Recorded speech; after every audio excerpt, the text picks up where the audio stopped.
Hi all, welcome to my channel. So നമ്മളിപ്പോൾ എടുത്തുകൊണ്ടിരിക്കുന്നത് PSC 10th പ്രിലിംസിനെ റിലേറ്റ് ചെയ്തിട്ടുള്ള ക്ലാസ്സസ് ആണ്.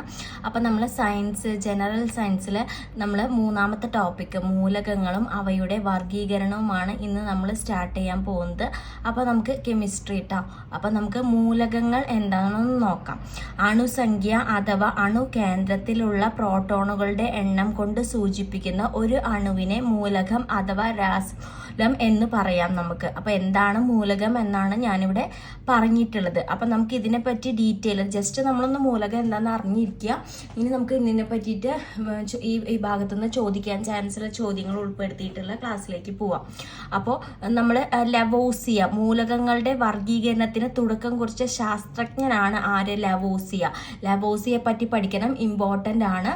മൂലകങ്ങളുടെ വർഗീകരണത്തിന് തുടക്കം കുറിച്ച ശാസ്ത്രജ്ഞനാണ് ലവോസിയ കേട്ടോ. അപ്പോൾ പല ശാസ്ത്രജ്ഞന്മാരെ പറ്റി ഇതിൽ പഠിക്കാനുണ്ട്. അപ്പോൾ ആദ്യം തന്നെ പഠിച്ചു വെക്കുക, ലവോസിയ ആരാണ്? തുടക്കം കുറിച്ച ആളാണ്. മൂലകങ്ങളുടെ വർഗീകരണത്തിന് തുടക്കം കുറിച്ച ആളാണ് ലവോസിയ. ലോഹങ്ങളെന്നും അലോഹങ്ങളും എന്നും വർഗീകരിച്ചതും, അതായത് മൂലകങ്ങളെ ലോഹങ്ങളെന്നും അലോഹങ്ങളെന്നും വർഗീകരിച്ചതും ആരാണ്? ലവോസിയ ആണ്. ഏത് ഈ വർഷമാണെന്ന് നോട്ട് ചെയ്യുക. 1789 എന്നാണ് കേട്ടോ എഴുതി. 1789 30 മൂലകങ്ങളായിരുന്നു അയാൾ വേർതിരിക്കുമ്പോൾ ഉണ്ടായിരുന്നത്.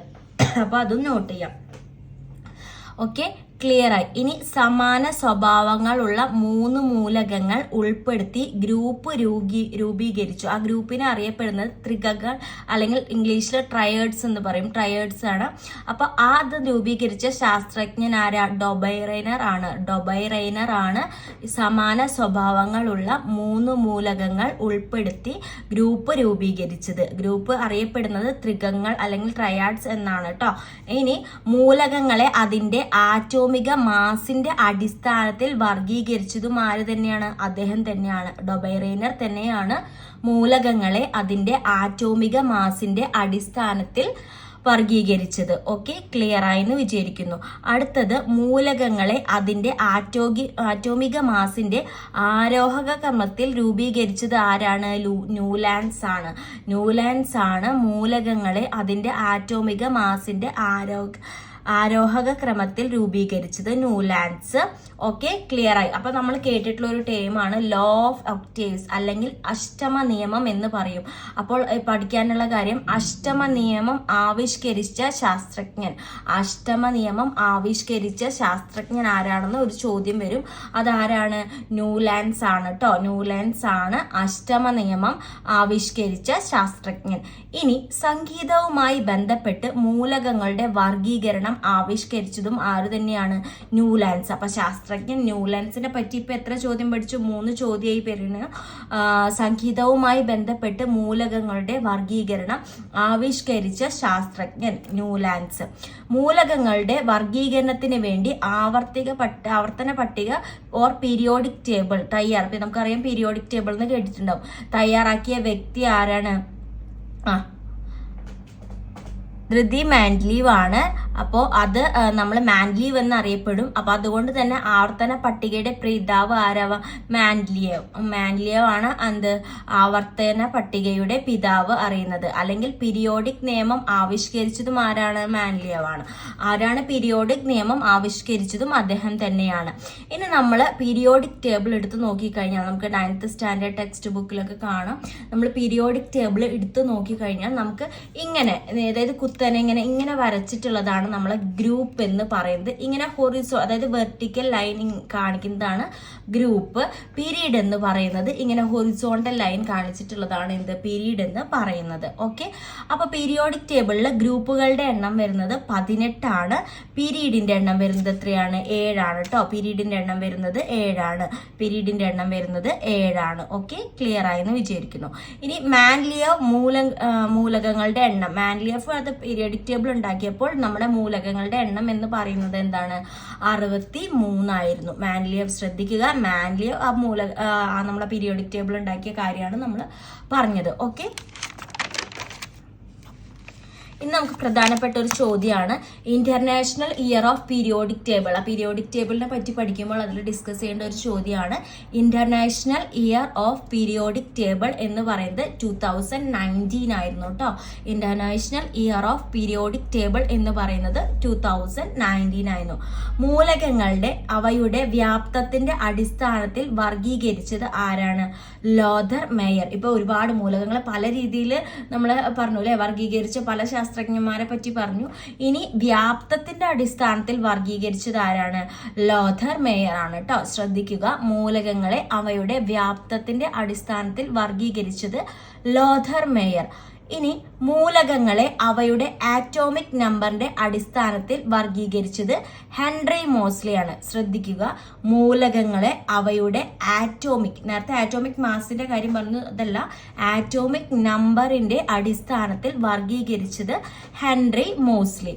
ആധുനിക ആവർത്തന പട്ടികയുടെ പിതാവ് എന്ന് പറയുന്നത് ആരാണ്? Henry Moseley. നമ്മൾ നേരത്തെ ആവർത്തന പട്ടിക കണ്ടുപിടിച്ച കാര്യങ്ങളാണ് പറഞ്ഞത്. ഇത് ആധുനിക ആവർത്തന പട്ടികയുടെ പിതാവ് ആരാണ്? തെറ്റിപ്പോരുത്, ഹെൻറി മോസ്ലി. ഓരോ പോയിന്റ്സും ഇപ്പൊ നമുക്ക് വാക്കുകൾ സിമിലർ ആയിട്ടുണ്ടെങ്കിലും അതിൽ തന്നെ ചെറിയ ചെറിയ വ്യത്യാസത്തിലാണ് ഓരോ ശാസ്ത്രജ്ഞന്മാരും മാറിക്കെടുക്കുന്നത്. അപ്പൊ അത് നോട്ട് ചെയ്തിട്ട് പഠിക്കുക. ആധുനിക പീരിയോഡിക് ടേബിളിൽ മൂലകങ്ങളുടെ എണ്ണം, ഈ നേരത്തെ നമ്മൾ എന്താ പറഞ്ഞ മാൻലിയോവിന്റെ കാര്യം പറഞ്ഞിരുന്നു. ഇനി നമ്മൾ ആധുനിക പീരിയോഡിക് ടേബിളിൽ എത്ര മൂലകങ്ങൾ ഉണ്ടെന്ന് ചോദിച്ചാൽ 118 ആണ് കേട്ടോ. ഉത്തരം 118. ആദ്യത്തെ മൂലകം എന്ന് പറയുന്നത് ഹൈഡ്രജൻ ആണ്. ആദ്യത്തെ മൂലകം എന്ന് പറയുന്നത് ഹൈഡ്രജൻ ആണ്. അറിഞ്ഞിരിക്കേണ്ട ഒരു ക്വസ്റ്റ്യൻ ആണ്. 118ാമത്തെ മൂലകം എന്ന് പറയുന്നത് ഒഗാനസ്റ്റോൺ ആണ്. ഒഗാനസ്റ്റോൺ ആണ് 118ാമത്തെ മൂലകം. ആധുനിക പീരിയോഡിക് ടേബിളിന്റെ സ്വാഭാവിക മൂലകങ്ങളുടെ എണ്ണം 92 ആണ്. ആധുനിക, അത് ഇമ്പോർട്ടന്റ് ആയിട്ടുള്ള ഒരു ക്വസ്റ്റ്യൻ ആണ്. ആധുനിക പീരിയോഡിക് ടേബിളിന്റെ സ്വാഭാവിക മൂലകങ്ങളുടെ എണ്ണം ഉത്തരം 92. അങ്ങനെയാണെങ്കിൽ 92ാമത്തെ മൂലകം എന്താണെന്ന് നമ്മൾ അറിഞ്ഞിരിക്കണം. 92ാമത്തെ മൂലകം എന്ന് പറയുന്നത് യുറേനിയം ആണ് കേട്ടോ. 92ാമത്തെ മൂലകം എന്ന് പറയുന്നത് യുറേനിയം. ഇനി നമ്മൾ കുറച്ച് ഗ്രൂപ്പുകൾ ഉണ്ടെന്ന് പറഞ്ഞു അല്ലെ, 18 ഗ്രൂപ്പുകൾ ഉണ്ടെന്ന് നമ്മൾ പറഞ്ഞിട്ടുണ്ട് പീരിയോഡിക് ടേബിളിൽ. അപ്പൊ അതിൽ ഓരോ ഗ്രൂപ്പിനും ഓരോ പേരുകൾ കൊടുത്തിട്ടുണ്ട്. അപ്പൊ ഫസ്റ്റ് ഗ്രൂപ്പ് അറിയപ്പെടുന്നത് ആൽക്കലി ലോഹങ്ങൾ എന്നാണ്. ഫസ്റ്റ് ഗ്രൂപ്പ് അറിയപ്പെടുന്നത് ആൽക്കലി ലോഹങ്ങളാണ്. സെക്കൻഡ് ഗ്രൂപ്പ് അറിയപ്പെടുന്നത് ആൽക്കലൈൻ എർത്ത് ലോഹങ്ങൾ എന്നാണ്. അപ്പൊ 3 തൊട്ട് 12 വരെയുള്ള ഗ്രൂപ്പ് അറിയപ്പെടുന്നത് സംക്രമണ മൂലകങ്ങൾ അല്ലെങ്കിൽ ലോഹങ്ങൾ എന്നാണ്. 13ാമത്തെ ഗ്രൂപ്പ് അറിയപ്പെടുന്നത് ബോറോൺ കുടുംബം എന്നാണ്. 14ാമത്തെ കാർബൺ കുടുംബം, 15ാമത്തെ നൈട്രജൻ, 16ാമത്തെ ഓക്സിജൻ, 17ാമത്തെ ഹാലോജനുകൾ, 18ാമത്തെ ഉത്കൃഷ്ടവാതകങ്ങൾ. അപ്പോൾ വാതകങ്ങൾ. അപ്പോൾ 18 ഗ്രൂപ്പിന്റെ പേരാണ്, നിങ്ങളത് നോട്ട് ചെയ്ത് വെക്കുക. ഓക്കെ. അപ്പോൾ ഫസ്റ്റത്തത് പറഞ്ഞത് ആൽക്കലി ലോഹങ്ങളാണ്. അതിൽ ഏതൊക്കെ വരുന്ന വെച്ചാൽ lithium, sodium, potassium, rubidium, calcium, francium, ഇതെല്ലാമാണ് ഫസ്റ്റത്തെ ഗ്രൂപ്പായിട്ടുള്ള ആൽക്കലി ലോഹങ്ങളിൽ വരുന്നത്. സംക്രമണ മൂലകങ്ങൾക്ക് നിറമുള്ള സംയുക്തങ്ങൾ ഉണ്ടാക്കാനുള്ള കഴിവുണ്ട്. അപ്പൊ അത് നോട്ട് ചെയ്യണം. നമ്മളെ 3 to 12 അടങ്ങിയിട്ടുള്ള ഗ്രൂപ്പ്, അതായത് അതില് നമ്മൾ എന്താ പറയുന്നത്, സംക്രമണ മൂലകങ്ങൾ അല്ലെങ്കിൽ ലോഹങ്ങൾ എന്നാണ്. അപ്പൊ അവർക്ക് എന്തുണ്ട്? നിറമുള്ള സംയുക്തങ്ങൾ ഉണ്ടാക്കാനുള്ള കഴിവുകളുണ്ട്. പിന്നെ ലാസ്റ്റ് നമ്മൾ പറഞ്ഞു 18ാമത്തെ ഉത്കൃഷ്ടവാതകങ്ങൾ അറിയപ്പെടുന്നത് അലസവാതകങ്ങൾ അല്ലെങ്കിൽ അപൂർവവാതകങ്ങൾ എന്നുകൂടിയാണ്. അപ്പൊ അങ്ങനെ വേണമെങ്കിൽ ക്വസ്റ്റ്യൻ ചോദിക്കാം. അലസവാതകങ്ങൾ അല്ലെങ്കിൽ അപൂർവവാതകങ്ങൾ എന്നറിയപ്പെടുന്ന ഗ്രൂപ്പ് ഏതാണെന്ന് ചോദിച്ചാൽ ഉത്കൃഷ്ടവാതങ്ങൾ തന്നെയാണ്. അതിൽ വരുന്നത് helium, neon, argon, krypton, xenon, radon, oganesson. അപ്പോൾ നമ്മൾ എന്താ പറഞ്ഞ ഇത്രയും കാര്യങ്ങൾ നമ്മളെ ഗ്രൂപ്പ് തരം തിരിച്ചതിനെ പറ്റിയിട്ട് നമ്മൾ എന്താ പറയുക ഡിസ്കസ് ചെയ്തിട്ടുണ്ട്. അതുപോലെ തന്നെ ഇനി നമുക്ക് പഠിക്കാനുള്ളത് ആറ്റോമിക് നമ്പർ ആണ്. ഇപ്പൊ നമ്മൾ 118 എണ്ണം ഉണ്ട്. അപ്പൊ 118 എണ്ണത്തിന് നമ്മൾ ആറ്റോമിക് നമ്പറും പഠിച്ചേക്കുക എന്ന് പറയുന്നത് എളുപ്പമുള്ള കാര്യമല്ല. ഓർഡർ പഠിച്ചേക്കുക എന്നുള്ളത്. അപ്പൊ നമ്മളൊരു ആദ്യത്തെ ഒരു 10-20 എണ്ണം പഠിക്കും. പിന്നെ നമ്മൾ ഇമ്പോർട്ടൻ്റ് ആയിട്ടുള്ള കുറച്ച് കാര്യങ്ങൾ നമ്മൾ പ്രീവിയസ് ഇയർ ക്വസ്റ്റ്യൻ പേപ്പറിൽ നിന്ന് വന്നിട്ടുള്ളതും അതൊക്കെ നോട്ട് ചെയ്തിട്ട് പഠിക്കും. കാരണം 118 പഠിക്കാൻ കഴിയുക എന്നുള്ളത് അത്ര ഇതിൽ നമ്മളെല്ലാവരെയും കൊണ്ട് പഠിപ്പിക്കാറില്ല. അപ്പൊ പഠിപ്പിക്കുന്നവർക്ക് പഠിക്കാം, പഠിക്കുന്നവർക്ക് പഠിക്കാൻ പറ്റുന്നവർക്ക് പഠിക്കാം. പിന്നെ നമ്മളൊരു 20 20 ആദ്യം അറിയണം. ഇപ്പൊ ഹൈഡ്രജൻ അല്ലെങ്കിൽ യുറാനിയം അല്ലെങ്കിൽ ഞാൻ ഈ പറഞ്ഞ പോലെ 92ാമത്തെ മൂലകം, കാരണം അത് സ്വാഭാവിക മൂലകങ്ങളാണ്, എണ്ണം 92 പറഞ്ഞു. അതുകൊണ്ട് തന്നെ 92ാമത്തെ മൂലകം ഏതാണെന്നാണെങ്കിൽ ക്വസ്റ്റ്യൻ വരാം അങ്ങനത്തെ.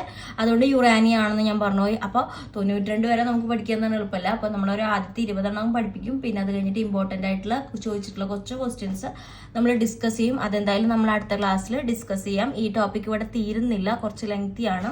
അപ്പോൾ ഇതുവരെ എടുത്തത് ക്ലിയർ ആയെന്ന് വിചാരിക്കുന്നു. അപ്പോൾ നമ്മുടെ ചാനൽ ഒന്ന് സബ്സ്ക്രൈബ് ചെയ്ത് സപ്പോർട്ട് ചെയ്ത് തന്നെ കേട്ടോ. Thank you.